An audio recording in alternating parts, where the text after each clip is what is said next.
Hi, I'm gonna make a short video. I haven't made one in a while. See if I remember everything I wrote down because I have a bad habit of writing it like days ago, maybe even a week ago, and then I'll make a video. Anyways, we're gonna ask God for help on this one. And glory be to God. Everybody say glory be to God. Um, all right.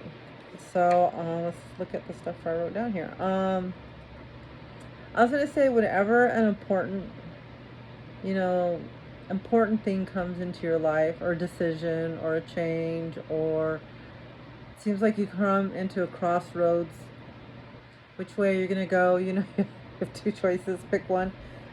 I always find it better to pick the harder choice because I feel like if you stay with the easier choice, the more simple one, the one you're kind of less change, I guess. It's kind of you just staying on that same path you're kind of already on. If you want to make real difference in your life, take that hard road. Isn't that how it is in the Bible when they say like, and to make it to heaven, you need to go down that narrow road. I'm sure it's harder. More people won't take that road, right? They're going to take the wide, easier road path, right?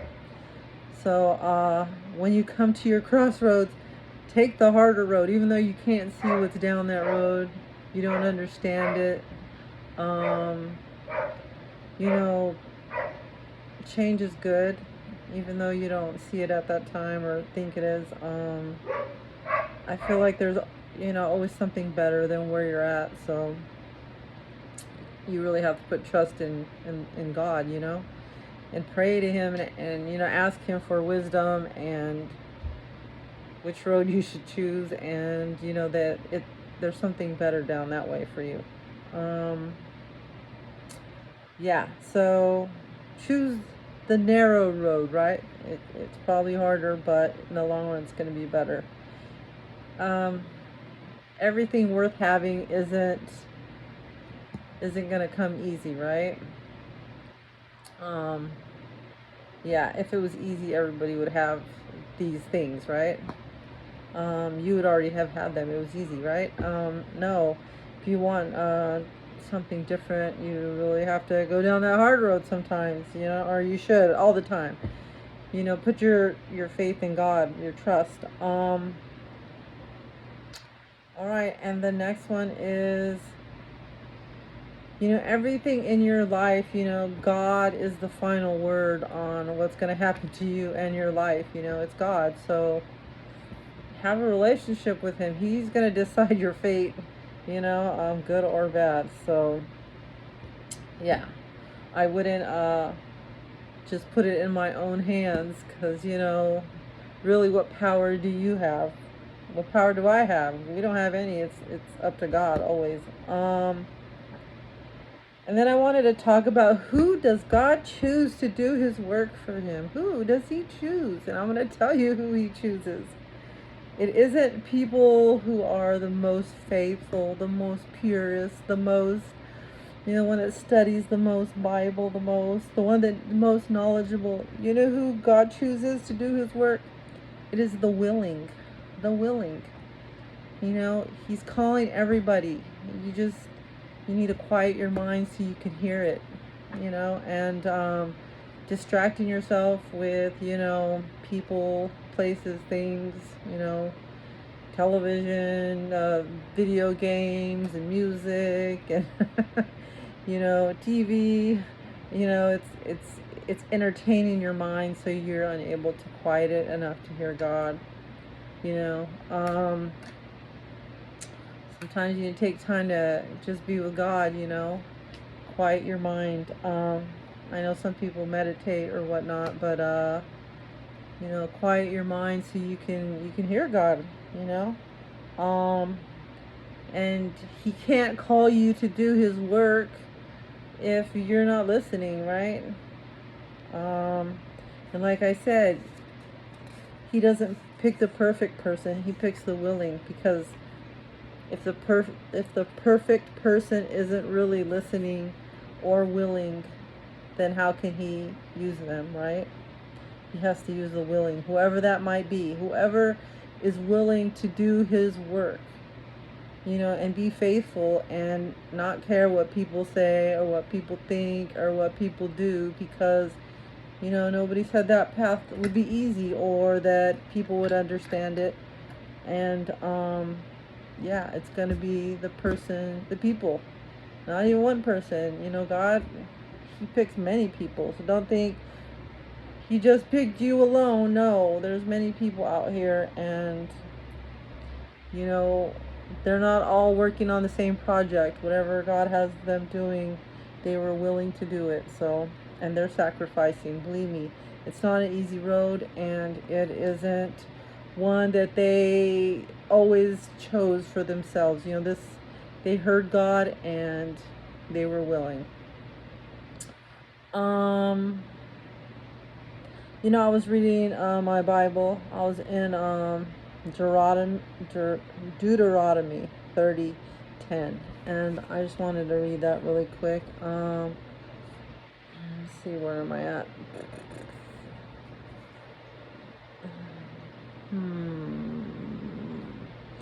Here it is. The Lord your God will delight in you if you obey his voice and keep the commands and decrees written in this book of instructions, and if you turn to the Lord your God with all your heart and soul. So he calls this book the book of instruction, and this is the Bible. So this book is of instructions. You need to learn instructions, you know what I mean? And keep his commands and decrees, written in this book of instructions. I just want to let you know, because, people think the Bible's stories. And it's for a different time, and it's not so. It doesn't change for whatever time you're in. They might have been living differently then. They didn't have the technology or the clothing we got, but basically they still were living the same, the same friendships, the same family dynamics, people are people no matter what time it is. And they were still struggling with the same things we're struggling with now: sin, lust, just all those things, betrayal. So it's there, it's still there, it's still here now. It hasn't gone anywhere.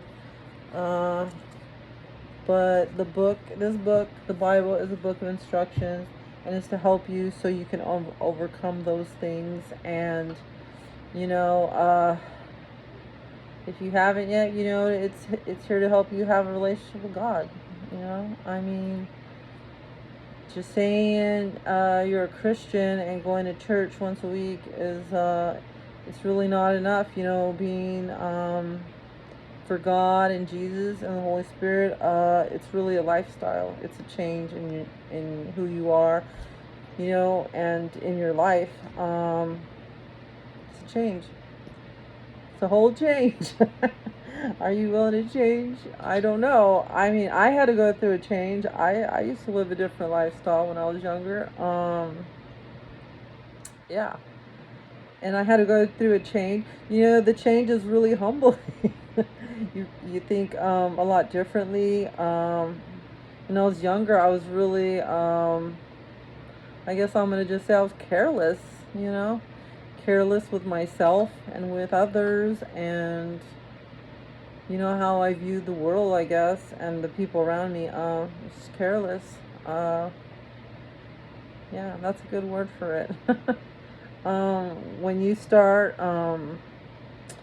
reading the Bible and humbling yourself, and you realize that some of the things that you really thought were important kind of aren't important, and they're not important in my life now. I mean, I appreciated those times though, because I did learn things and I did experience things, and I did have some good times, I'm not gonna lie.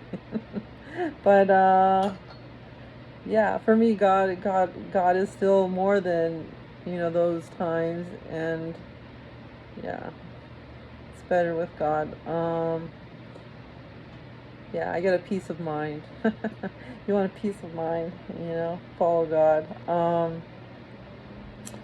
But yeah, now I'm rambling. God bless you, and say your prayer for me. I'll say one for you. Yeah, bye.